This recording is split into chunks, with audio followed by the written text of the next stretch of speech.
بسم اللہ الرحمن الرحیم رب یسر ولا تعسر واتمم بالخیر۔ مومنین کرام، بات چل رہی ہے قرآن مجید کے اندر بیان کردہ مثالوں کی۔ قرآن مجید نے مختلف طریقوں سے انسانیت کی رہنمائی کی بات کی ہے، کبھی مختلف سابقہ امتوں کے قصے بیان کر کے اور کبھی مختلف مثالیں دے کر انسانیت کی ہدایت کا سامان کیا ہے۔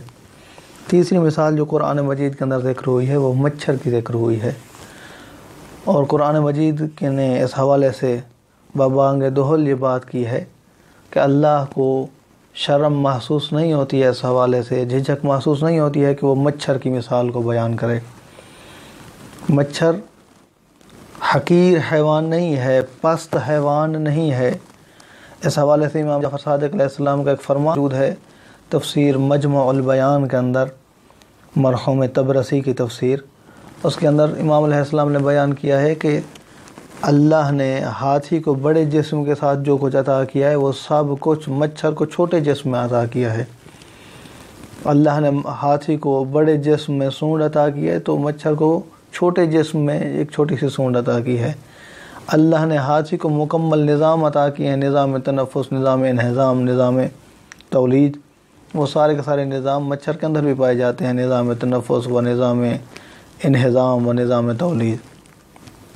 اور اس کے علاوہ چاہیے تو یہ تھا کہ جو بڑی چیز ہے اس کے اندر زیادہ اعضاء ہوتے، لیکن مچھر کو اللہ نے کچھ اضافی چیزیں بھی دی ہیں، اور وہ اضافی چیزیں مچھر کو اللہ نے پر بھی عطا کیے ہیں جو کہ ہاتھی کے اندر نہیں پائے جاتے ہیں۔ تو اس سے اللہ تبارک و تعالیٰ کی خالقیت کا انکشاف ہوتا ہے کہ کتنا دقیق ہے، اور واقعاً وہ احسن الخالقین کا مصداق ہے۔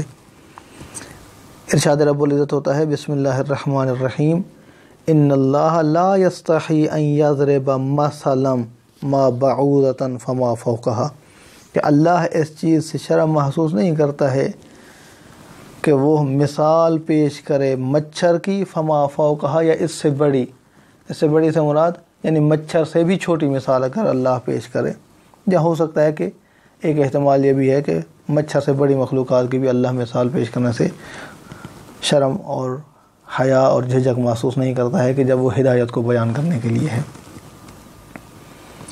تو اس مثال کا فائدہ کیا ہوتا ہے؟ فَأَمَّا الَّذِينَ آمَنُوا فَيَعْلَمُونَ أَنَّهُ الْحَقُّ مِن رَّبِّهِمْ، تو جو ایمان والے ہوتے ہیں انہیں یہ معلوم ہو جاتا ہے، ان کے یقین میں اضافہ ہو جاتا ہے اس مثال کی وجہ سے، وہ جان لیتے ہیں کہ یہ حق ہے اور اللہ کی طرف سے ہے۔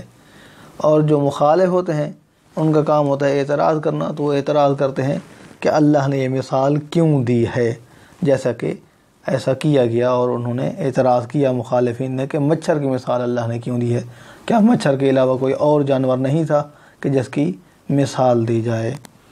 دعا ہے کہ اللہ کی ذات ہمیں قرآن مجید کے ان خوبصورت اسالیب سے استفادہ کرنے کی توفیق عطا فرمائے۔ اپنا بہت سارا خیال رکھے گا۔ والسلام علیکم ورحمۃ اللہ وبرکاتہ۔